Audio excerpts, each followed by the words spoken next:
Saludos, caminantes de la penumbra. Soy el Relator Oscuro y les doy la bienvenida a este espacio donde las sombras de la historia se alargan para contarnos sus secretos más terribles. Hoy nos adentraremos en uno de los capítulos más negros de la humanidad, un abismo del que todavía intentamos comprender su profundidad. No hablaremos de batallas ni de estrategias militares, sino de crímenes, actos metódicos, documentados y de una crueldad tan calculada que desafían la imaginación. Pero antes de abrir este expediente, quiero hacer una pausa y compartirles un secreto. El universo de El Relator Oscuro está a punto de expandirse. Muy pronto, iniciaremos un nuevo viaje juntos, uno que nos llevará más allá de las sombras de la historia que exploramos aquí, para sumergirnos en los grandes enigmas que nuestro mundo esconde, desde civilizaciones perdidas hasta fenómenos que desafían toda explicación. Estén muy atentos a este canal, porque algo grande está por nacer. Les prometo que la espera valdrá la pena. Ahora, prepárense, porque vamos a explorar 5 crímenes comprobados de la Alemania nazi. Nuestro primer caso es, en muchos sentidos, el prólogo del infierno. La historia del horror nazi no comenzó en los campos de exterminio. Tuvo un preludio, un ensayo general llamado Aktion 4. Este fue el nombre en clave de un programa que, bajo un manto de eufemismos como eutanasia o muerte por compasión, se convirtió en el asesinato sistemático de aquellos que el régimen consideraba indignos de vivir. Su objetivo no eran enemigos políticos ni raciales, al menos no al principio. Sus primeras víctimas fueron los más vulnerables, los ciudadanos alemanes con discapacidades físicas y mentales y los enfermos crónicos.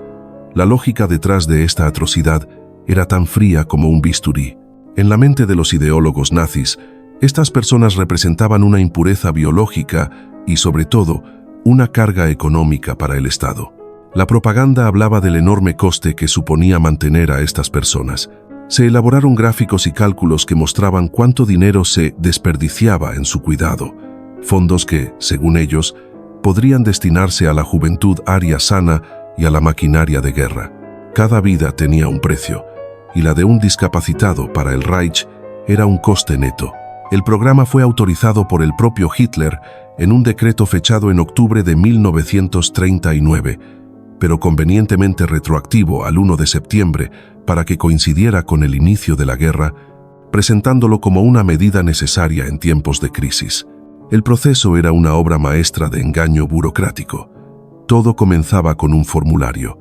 Médicos, hospitales y asilos de todo el Reich debían registrar a los pacientes que cumplieran ciertos criterios. Luego, un panel de expertos médicos sentados en sus escritorios en Berlín revisaba estos formularios. Nunca veían a los pacientes. Su decisión se basaba en unas pocas líneas de texto. Marcaban una X roja para la muerte o un signo de más azul para la vida. La mayoría de las veces era la X roja. Una vez sentenciados, los familiares recibían una carta oficial informándoles del traslado del paciente a un centro especializado para recibir un mejor tratamiento. Era una mentira cruel. El destino real eran 6 centros de exterminio designados: Greifswald, Brandeburgo, Hartheim, Sonnenstein, Bernburg y Hadamar. Al llegar, las víctimas eran desnudadas con el pretexto de una ducha. Eran conducidas a una habitación sellada, disfrazada de cuarto de baño, con azulejos y duchas falsas. Mientras los verdugos observaban a través de una mirilla, se bombeaba monóxido de carbono puro desde cilindros de gas. En cuestión de minutos, todos morían por asfixia. Fue aquí donde se perfeccionó la tecnología del asesinato en masa con gas, una técnica que luego sería exportada a los campos de exterminio del Holocausto. Después de la muerte, venía el último acto de profanación. A algunos cuerpos se les extraían los dientes de oro, un pequeño pero constante flujo de riqueza para las arcas de la SS. Se extraían los cerebros para la investigación científica, y los cuerpos eran incinerados en crematorios construidos para tal fin. Las familias recibían entonces una urna con cenizas, a menudo mezcladas al azar, y un certificado de defunción con una causa de muerte ficticia, como apendicitis o neumonía, para mantener la farsa. Se estima que más de 70 personas fueron asesinadas bajo la Action T4 antes de su suspensión oficial en 1940, y uno debido a las protestas públicas, especialmente de líderes de la Iglesia. Pero el programa nunca se detuvo realmente. Simplemente se descentralizó y continuó de forma más discreta, con asesinatos por inanición o sobredosis de medicamentos, elevando la cifra total de víctimas a más de 250. La Action T4 no solo fue un crimen atroz por sí mismo, sino el campo de entrenamiento para el Holocausto. El personal, desde los médicos hasta los encargados de los crematorios, como Franz Stangl y Christian Werth, se convirtieron en los comandantes y administradores de Belzec, Sobibor y Treblinka, aplicando su macabra experiencia a una escala industrial. Fue la prueba de que se podía organizar un genocidio con la eficiencia de una fábrica, justificándolo con la fría lógica del dinero y la pureza racial. En los barracones de campos como Dachau, Auschwitz y Ravensbrück, la ciencia se despojó de toda ética y se convirtió en una herramienta de tortura y muerte. Bajo la supervisión de la SS y con la participación activa de médicos que habían jurado proteger la vida, se llevaron a cabo algunos de los experimentos más sádicos y retorcidos de la historia. Estos no eran actos aleatorios de crueldad, sino proyectos organizados, a menudo financiados por instituciones y empresas farmacéuticas alemanas que veían una oportunidad única. Tenían a su disposición un suministro ilimitado de cobayas humanas que no tenían derechos y cuya vida no valía absolutamente nada en sus libros de contabilidad. El valor de sus vidas era cero, pero el potencial económico de una patente o un descubrimiento militar era incalculable. Uno de los más infames fue el doctor Joseph Mengele en Auschwitz, el ángel de la muerte. Obsesionado con la genética y la pureza racial, Mengele realizó estudios brutales en gemelos. La mayoría de ellos niños. Los medía, les inyectaba enfermedades y productos químicos en los ojos para intentar cambiar su color. Los sometía a cirugías sin anestesia e incluso los cosía para intentar crear siameses artificiales.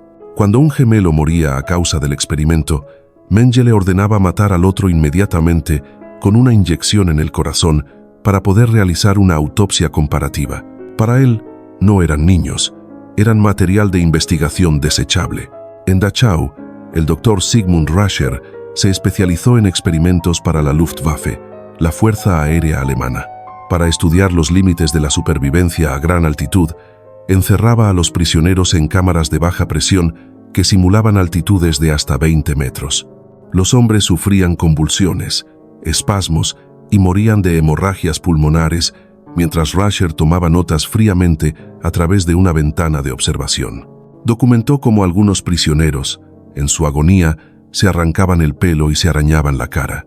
Para investigar la hipotermia y cómo reanimar a los pilotos caídos en el helado Mar del Norte, sumergía a los prisioneros en tanques de agua helada durante horas, monitorizando su temperatura corporal hasta que morían.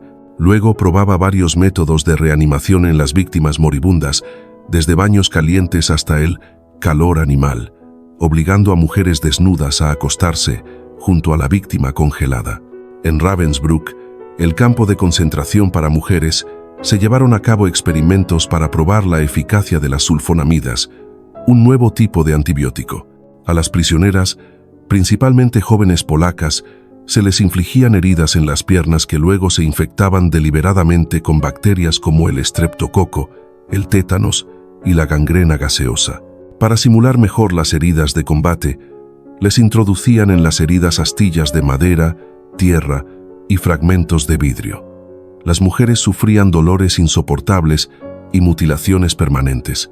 Muchas murieron de las infecciones y las supervivientes quedaron marcadas de por vida, conocidas como los conejos de Ravensbrück.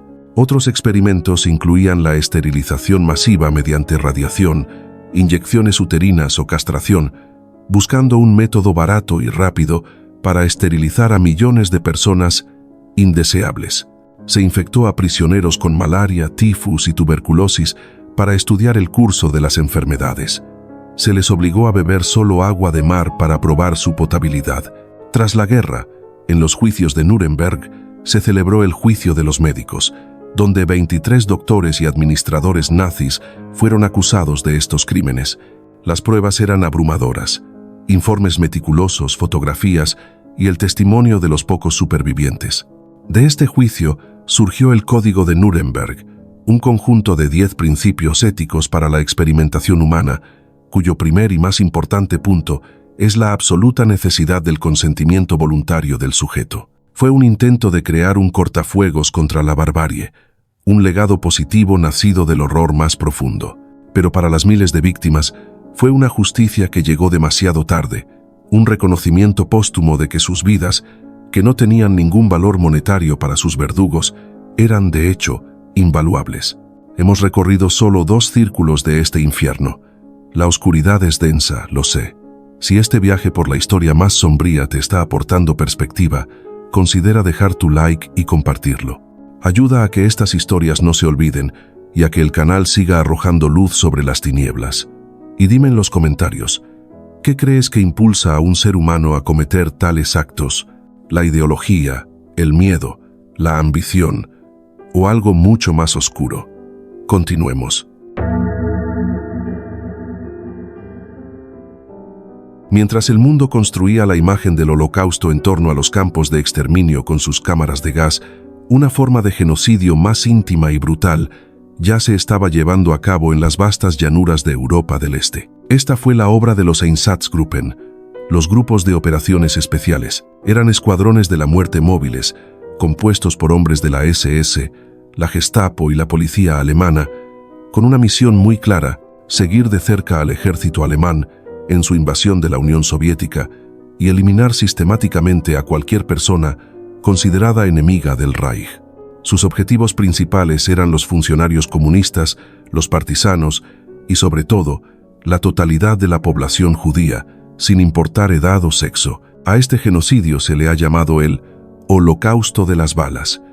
No había una infraestructura industrial, solo hombres armados, sus víctimas indefensas y fosas comunes excavadas a toda prisa. Los 4 Einsatzgruppen principales, A, B, C y D, estaban divididos en comandos más pequeños llamados Sonderkommandos y Einsatzkommandos. Su método era aterradoramente simple y efectivo. Al llegar a una ciudad o aldea en Ucrania, Bielorrusia, Lituania o Letonia, su primera acción era rodear el barrio judío o emitir una orden para que todos los judíos se presentaran en un punto de reunión, a menudo con la falsa promesa de un reasentamiento. Les ordenaban traer sus objetos de valor y una cantidad limitada de equipaje, una cruel artimaña que facilitaba el saqueo posterior. Cada masacre era también una operación de robo a gran escala. El pillaje no era un beneficio colateral, era parte integral del protocolo, una transferencia masiva de riqueza que dejaba a las víctimas despojadas de todo, incluso antes de que les arrebataran la vida. El oro, las joyas, el dinero en efectivo, todo era meticulosamente recolectado y enviado de vuelta para financiar la maquinaria de guerra de las SS. La ropa y los enseres de las víctimas se entregaban a los colonos alemanes. Era una forma de genocidio que se pagaba a sí mismo. Desde el punto de reunión, las víctimas eran conducidas a pie hasta un lugar apartado, generalmente un barranco, un bosque o una zanja antitanque. En lugares como Ponary, a las afueras de Vilnius, en Lituania, las matanzas se extendieron durante meses. Día tras día, grupos de judíos eran llevados a las fosas excavadas por prisioneros de guerra soviéticos. Allí se les ordenaba desnudarse y entregar sus últimas posesiones en montones clasificados. El proceso estaba diseñado para deshumanizar y quebrar la voluntad. Luego, en grupos, eran llevados al borde de la fosa, donde sus vecinos y familiares ya yacían muertos o moribundios, y eran ejecutados con disparos de rifle o ametralladora en la nuca. Los bebés y los niños pequeños a menudo eran simplemente arrojados a la fosa y asesinados a tiros, o a veces enterrados vivos bajo el peso de los cuerpos. Un detalle espantoso es que los verdugos a menudo consumían grandes cantidades de alcohol para poder soportar su trabajo, una tarea que los embruteció hasta niveles inimaginables. Uno de los ejemplos más notorios fue la masacre de Babi Yar, un barranco en las afueras de Kiev. En solo 2 días, El 29 y 30 de septiembre de 1941, el Einsatzgruppe C asesinó a 33.771 judíos. Pero es crucial entender que no actuaron solos. La participación de colaboradores locales fue masiva y entusiasta. En Lituania, milicias como la Ypatingasis Būris participaron activamente en las masacres de Ponari. En Ucrania, nacionalistas y policías auxiliares ayudaron a rodear, despojar y asesinar a sus vecinos judíos, a veces por un antisemitismo profundamente arraigado, otras por la simple y codiciosa oportunidad de quedarse con las propiedades y el dinero de los muertos. La crueldad no fue exclusivamente alemana. El Reich supo explotar los odios latentes y la avaricia local para sus propios fines. Lo más perturbador de los Einsatzgruppen es que sus crímenes están meticulosamente documentados por los propios perpetradores. Los comandantes enviaban informes diarios a Berlín, conocidos como los Informes de Sucesos Operacionales URSS. Estos documentos, con una frialdad burocrática, detallaban el número de personas asesinadas en cada localidad. Son confesiones escritas en papel oficial. Por ejemplo, un informe del Einsatzgruppe A se jactaba de haber asesinado a 130 y 6.421 judíos en solo 5 meses. Estos informes se convirtieron en la prueba principal durante el juicio de los Einsatzgruppen en Nuremberg, donde 24 de sus líderes fueron juzgados. Muchos argumentaron que solo cumplían órdenes, pero los informes demostraban su celo y su orgullo en la tarea. En total, se estima que los Einsatzgruppen y las unidades auxiliares que los apoyaban asesinaron a más de 1.5 millones de personas. Fue un genocidio cara a cara, donde los asesinos veían los rostros de sus víctimas, una intimidad macabra que revela una abdicación total de la humanidad, impulsada por el odio ideológico y la promesa de un botín manchado de sangre. El Holocausto, o la Shoah, es el crimen por el cual el régimen nazi es más conocido y condenado. Fue el genocidio deliberado, burocrático y patrocinado por el Estado de 6 millones de judíos. Si la Aktion T4 fue el ensayo y los Einsatzgruppen representaron la matanza móvil, los campos de exterminio fueron la culminación de la ideología nazi, la industrialización de la muerte. La decisión de aniquilar a toda la población judía de Europa, conocida como la Solución Final, se formalizó en la conferencia de Wannsee en enero de 1942. En una villa a las afueras de Berlín, altos funcionarios nazis se reunieron no para decidir si llevar a cabo el genocidio, sino para coordinar la logística de cómo hacerlo de la manera más eficiente posible. Las actas de esta reunión son un plan de negocios para un asesinato en masa. El lenguaje era burocrático, pero el objetivo era inequívoco. El proceso comenzaba con el desarraigo. Los judíos de toda Europa eran obligados a concentrarse en guetos, barrios superpoblados y amurallados, donde el hambre y las enfermedades campaban a sus anchas. La vida en el gueto de Varsovia, por ejemplo, era un infierno en la tierra.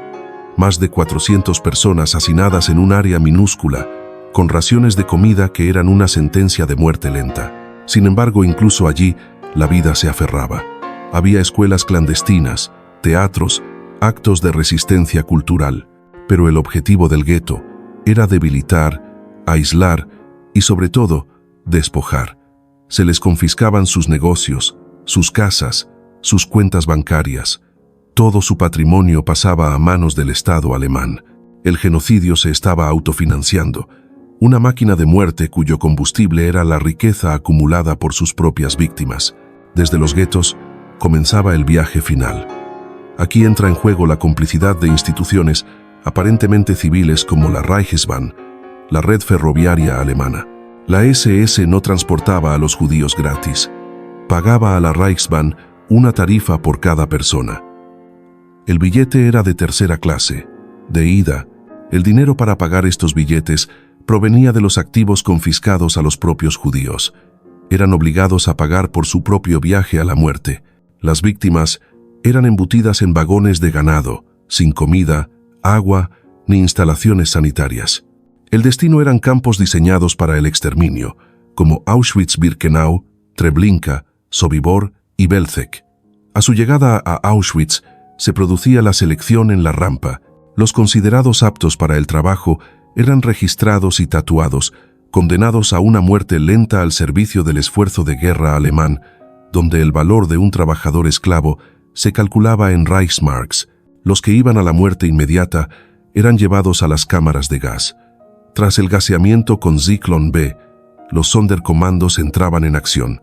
Su tarea era la profanación final, la extracción de hasta el último gramo de valor económico de los cadáveres. Arrancaban los dientes de oro, cortaban el pelo y recogían las gafas y prótesis. Todo este botín se llevaba a unos barracones especiales conocidos cínicamente como Canadá, porque para los prisioneros ese país simbolizaba la abundancia. En Canadá se acumulaban montañas de pertenencias, maletas, ropa, zapatos, juguetes de niños, fotografías familiares. Todo era clasificado por prisioneros y enviado a Alemania. El oro dental se fundía en lingotes para las arcas de la SS. El pelo se usaba para fabricar fieltro. Las maletas se vendían. Era la deshumanización absoluta, donde millones de vidas, cada una con su historia y sus sueños, eran reducidas a la condición de materia prima para la economía del Tercer Reich. El Holocausto no fue solo un acto de odio, fue también el mayor robo a mano armada de la historia, una operación donde la aniquilación y el lucro estaban inseparablemente unidos. El 10 de junio de 1944, 4 días después del desembarco de los aliados en Normandía, la guerra en el frente occidental entró en una nueva fase de brutalidad. En la Francia ocupada, la resistencia intensificaba sus acciones. Como respuesta, el ejército alemán adoptó una política de represalia salvaje. La doctrina de la guerra total borraba cualquier distinción entre combatientes y civiles. Cualquier acto de resistencia debía ser castigado con una fuerza desproporcionada para aterrorizar a la población. En este contexto de violencia extrema, la tranquila aldea de Oradour-sur-Glane se convirtió en el escenario de uno de los crímenes de guerra más atroces cometidos en Europa occidental. Era un sábado por la mañana, un día de mercado. Los niños del pueblo habían ido a la escuela para una revisión médica.